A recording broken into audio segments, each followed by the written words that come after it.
back to the road na naman tayo mga loads. So may bago lang tayo napansin dito sa Daang Hari Road.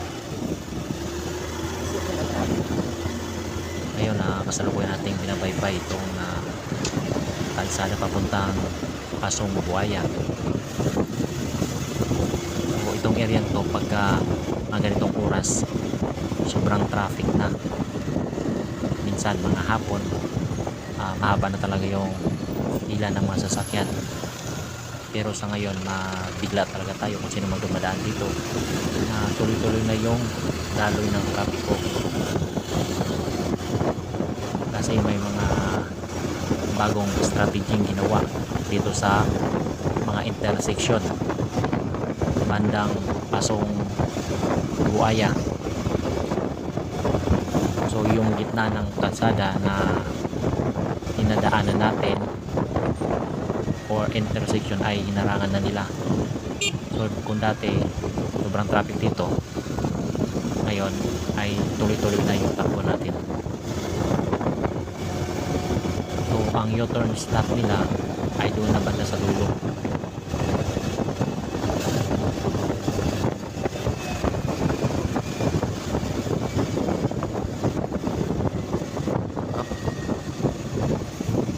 So dito yung kanilang U-turn stop.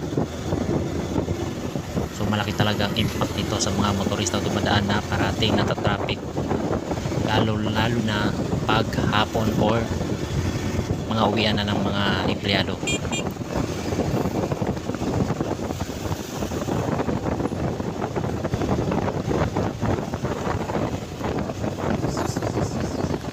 So guys, ganun din pala yung ginawa nila doon sa papuntang district o flyover. Yung intersection doon, ganun din yung ginawa nila, inarangan din. So malaking pagbabago talaga sa mga motorista o ano ba talaga dito. So hindi natin alam kung tuloy-tuloy yung ginawang harang nila or nag-try lang sila kung effective yung mga strategy na ginawa nila ngayon.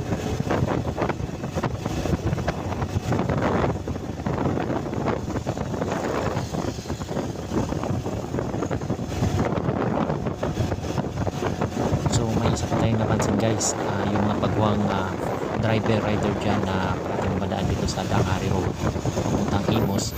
So kunting ingat lang tayo kasi yung kabilang side ng kalsada ay okupado na minsan ng mga baka. So mabigla ka talaga kapag mabilis yung takbo mo, hindi mo siya mapapansin, baka mag-post to ng disgrasya kagaya nyo guys. Ayan, so kunting ingat lang guys. At hindi lang baka, mayroon pang kalabaw minsan na tumatawid dyan. So ingat tayo sa ating pagmamaneho.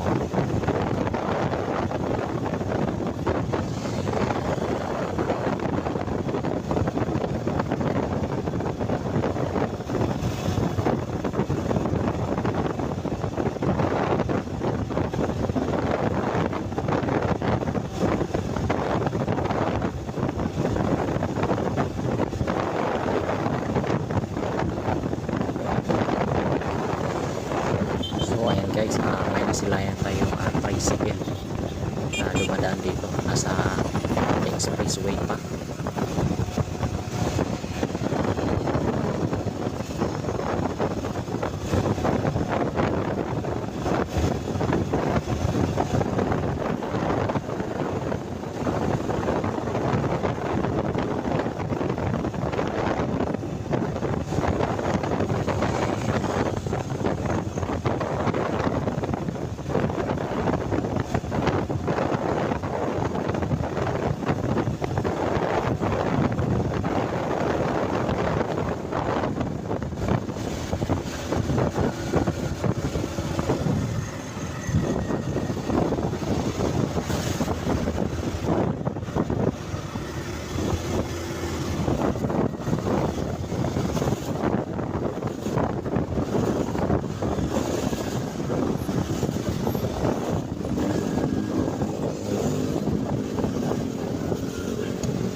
ito yung nabanggit ko kanina guys, yung sa left side natin yung gitna may harang na rin.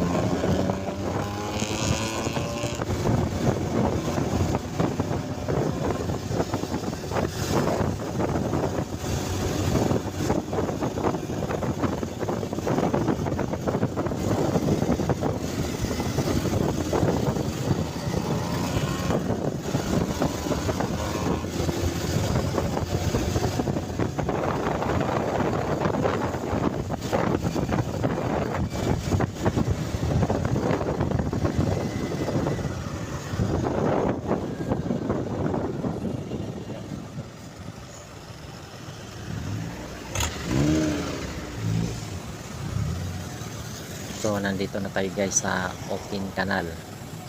So ganito kahaba yung pila dito.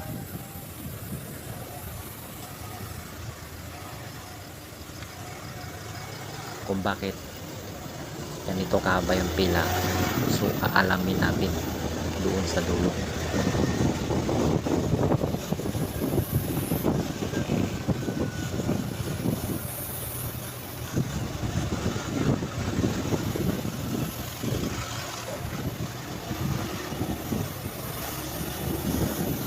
So kakaiba yung panahon natin.